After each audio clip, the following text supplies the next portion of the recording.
The move is the result of 14 months of negotiations between the club and the developers who made a joint statement today. The Wallsend Soccer Club intends to clear its debt of $650,000 with some of the money it intends to make from the sale of its site to New World Properties, which plans to build a large supermarket and department store complex with parking for more than 700 cars.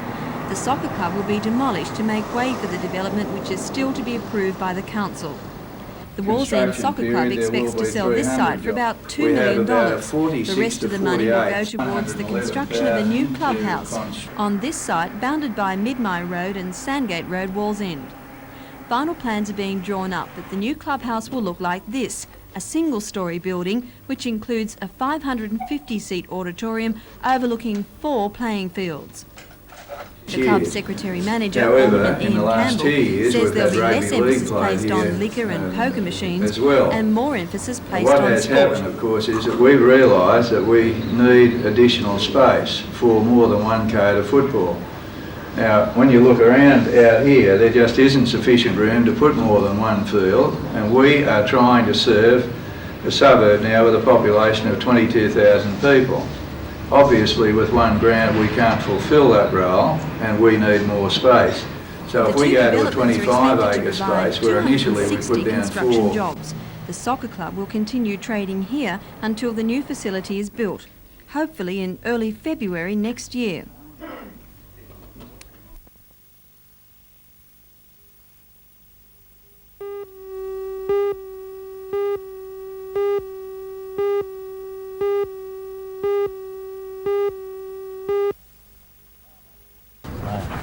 Lakes were hard at work last night preparing for their clash against Cessnock. Coach John Mays says he's confident his boys can beat the Coalfields team, even if captain Robert Taylor isn't fit enough to play. Well, Taylor's future is, it's purely and simply in the hands of the specialists at the moment. So, really, we don't know what Taylor's future is, but Taylor will be missed if he's unavailable for sure. Cessnock has beaten you twice this year. What do you think your chances are? Well, that's many weeks ago since we played Cessnock, and it's a whole new ball game. We'll be ready for them. We'll give them a go.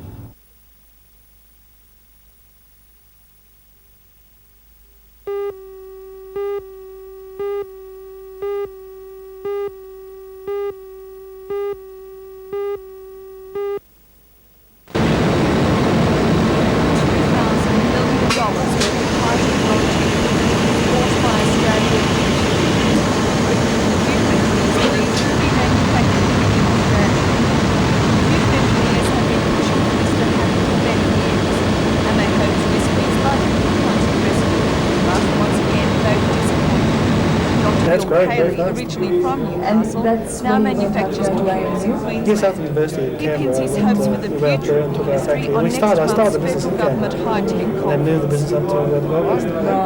But even though it wasn't in the budget, that doesn't mean it's been abandoned by the Hawke government. I'm hopeful that indeed maybe at this forthcoming high technology summit conference which Barry Jones has talked about, that this might be the place where the government may announce something like that. But indeed, in May, Mr. Jones, Barry Jones, the Minister, was very keen on such a concept, a way of getting money into high technology. Will you be looking to the government or companies to try and set up these industries? I think we have to look at both. I think in Australia we've sort of left it a lot to our politicians, to the government. They'll look after it. But I think it has to be both, and I think that's the good point about the SB type of situation.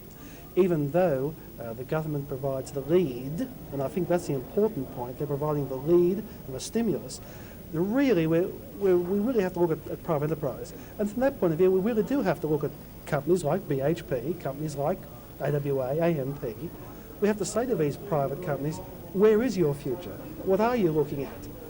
I maintain that we need companies like those top 100 companies in Australia to start looking at new industry, at new investment, and the direction for the 21st century.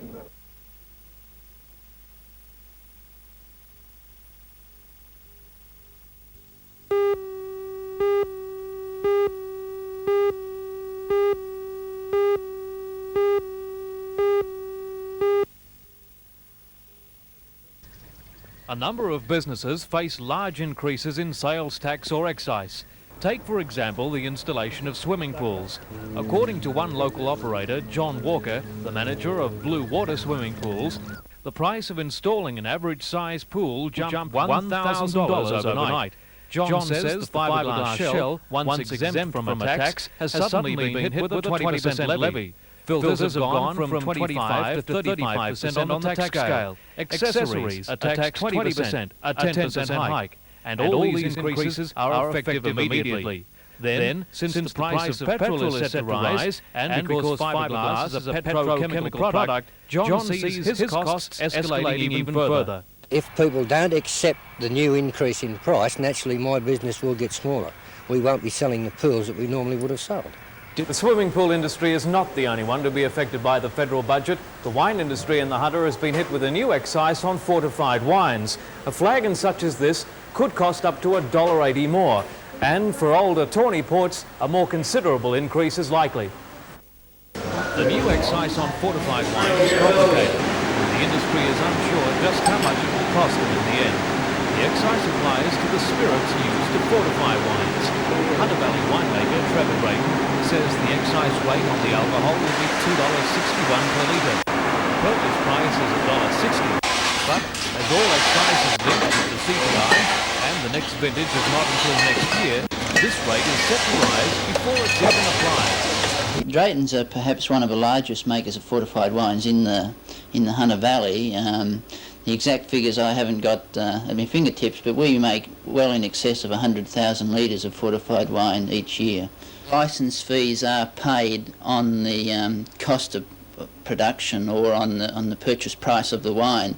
So if there's an increase in the cost of production or the purchase price of wine, then a 10% licence fee is then payable on top of that again, which means it's 10% on top of the excise. So it's really tax on tax.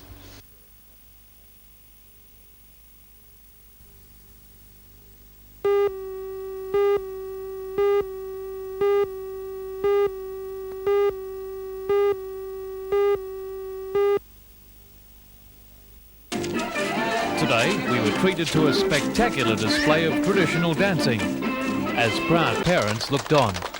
It's all part of an international awareness program unique to the school. For 5 weeks each term, the pupils learn about a different nation. This term it was Poland, of particular importance because of the large Polish population in the area. Greta was a major migrant receival centre for many years, and 60% of the school students have origins in Central Europe. Next term, the school will be studying West Germany.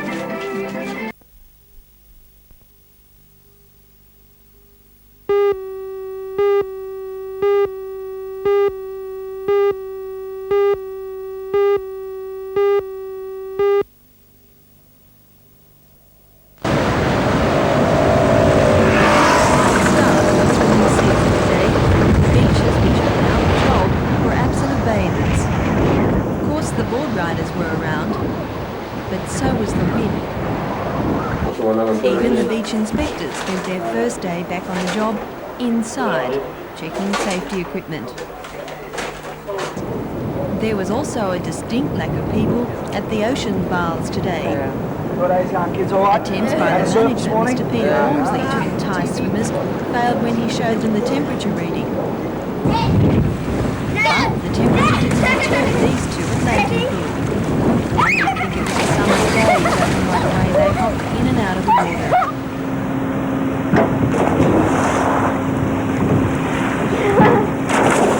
If you get the urge to take a pre-summer plunge, any one of the council's 7 pools are now open daily.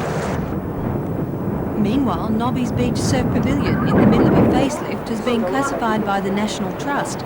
The building, which is almost 50 years old, has been an important landmark in Newcastle, and the National Trust believes it's a good example of the sort of structure it says is disappearing in Australia. Nobby's was designed by Newcastle architect Frank Scholar. Improvements being carried out at the moment by the Newcastle City Council fall within the requirements of the Trust, which is mainly interested in the exterior of the building.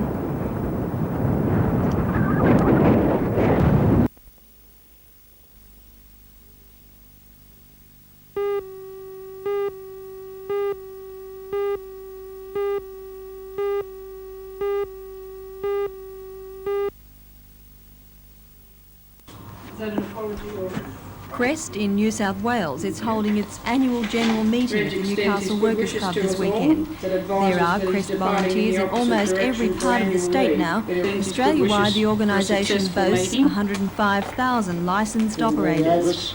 By monitoring the CB radio emergency channel, Crest plays an important part in times of accidents, road hazards and other emergencies. The New South Wales Police Force couldn't agree more.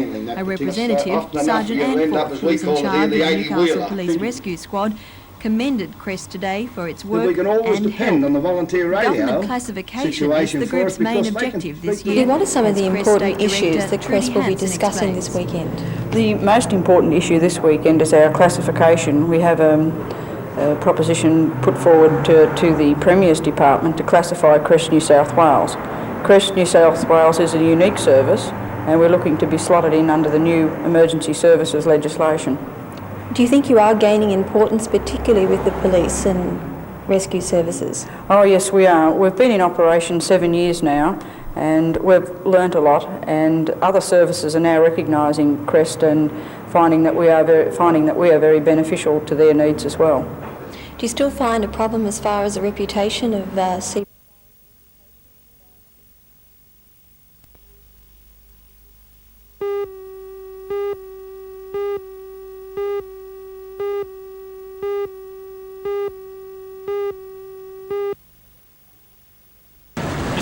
Bid to secure these maritime services board facilities in Wharf Road grew out of a move some months back to amalgamate the Newcastle Water Police and the Police Rescue Squads. Had the scheme gone ahead, it would have made sense to have the two services located adjacent to each other. But the amalgamation idea now appears to have gone cold. However, in the meantime, Mr Wade secured from the Minister for Ports, Mr Ferguson, approval for the Police Department to lease the MSB property. He advised me that as far as the MSB was concerned and the government, that the police can have the thing, but I understand that the echelons of the police department in Sydney are not happy about it and are indicating that it shouldn't be there. So I've spoken to the Premier today on it. The hope that we may bring pressure to bear on the Minister to tell the police department that that's what we want and that's what we're going to get. For the moment at least, it seems the rescue squad will remain at its New Lambton headquarters. However, before the end of the year, it's likely that the pilot station and the tug service will move down Wharf Road to the site alongside the Water Police. That's part of an overall plan to centralise port facilities.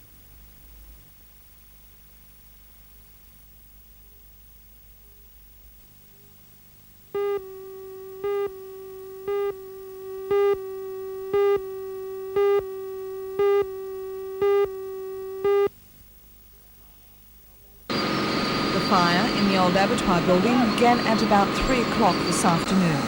Firemen believe the blaze was started by welding gear which was being used to dismantle the piping network in the roof. Breathing apparatus was brought in from Newcastle after it was discovered the pipes were insulated with polystyrene, which emits dangerous fumes when alight. Firemen were also hindered by the presence of the disused ammonia pipe, which could have exploded if the flames had reached it. No one was hurt in the blaze.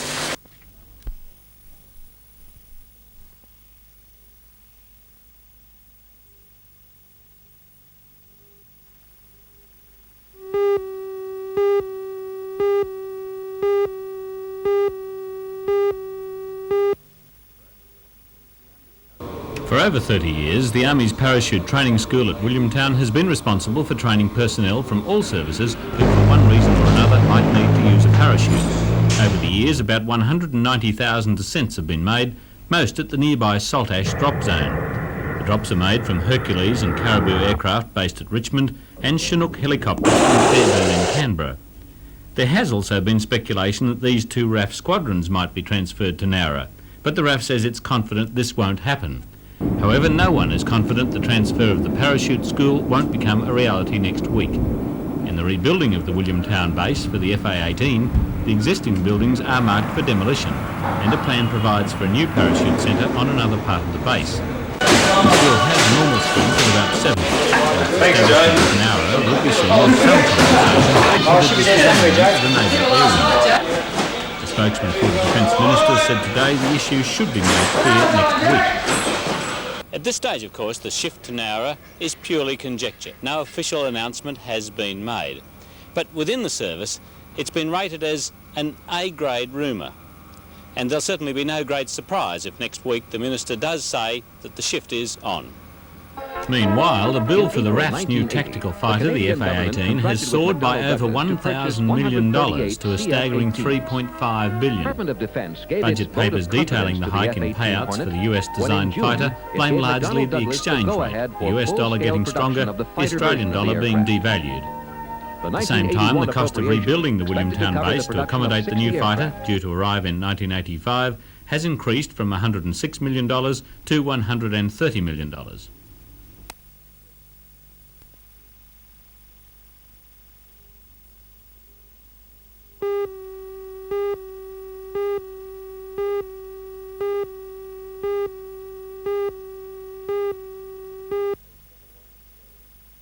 It's the second longest running contest in Australia next to Bells Beach Easter Classic.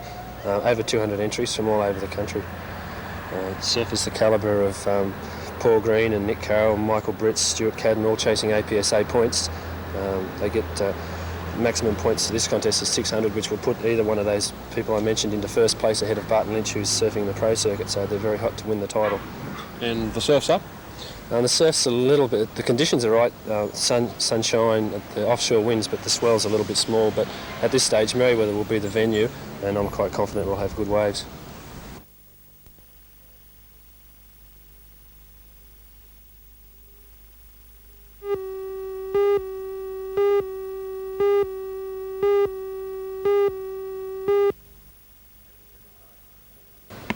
Having set aside funds to establish job creation projects, the federal and state governments are now getting down to the task of channeling those funds to the people who really need them. The funds are divvied up amongst state and local governments and community groups. In the Hunter, an initial $1.3 million have been set aside for community group projects. The employment scheme is being coordinated by the CES and the state government's Office of Special Employment, with particular target groups being given priority.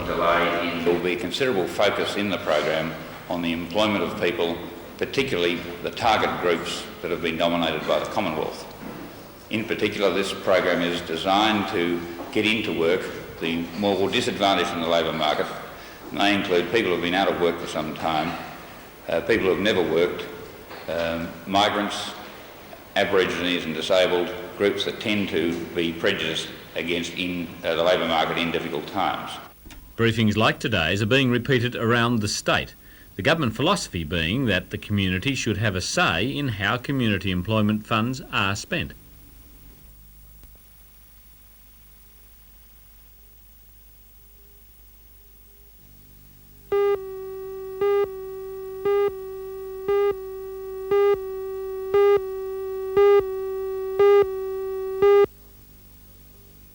Early this afternoon at Merewether Beach, the competitors were doing their best to make use of the intermittent wave conditions and offshore winds. Today was the first day of competition in the contest, which continues tomorrow and resumes again on both days next weekend. Here we see riders in the open section extracting manoeuvres from the metre or so waves. The process of whittling down contestants in the junior and kneeboard sections also went on today. With tomorrow's weather guaranteeing better surfing conditions, the event promises the best is yet to come.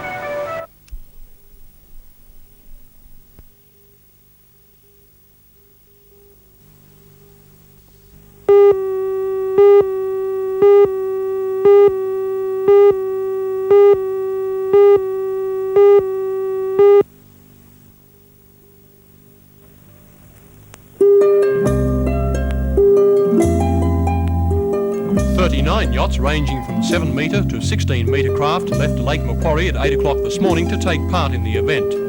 We picked them up off Nobby's after turning around in the port and on their way home to the lake.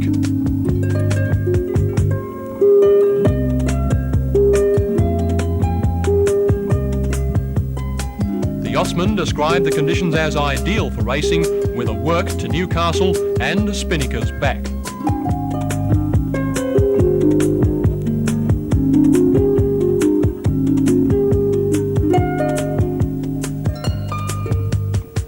First across the line at 1 o'clock was Quo Vadis, followed by Bowser, with Ali Baba in third spot. Fanny Adams looked to have the race won, but misjudged the conditions on the home run. Today's event marked the opening of the colourful Lake Macquarie offshore yacht racing season.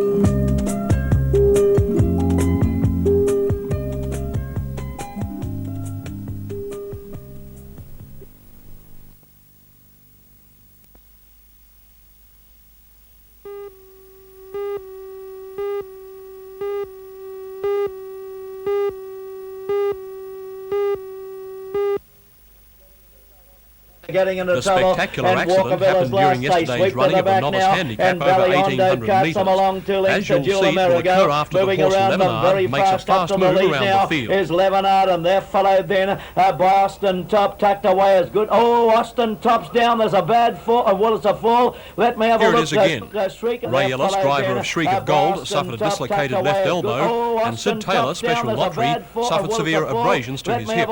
Stewards have barred Lemonade from racing for 28 days. The driver of Special Lottery.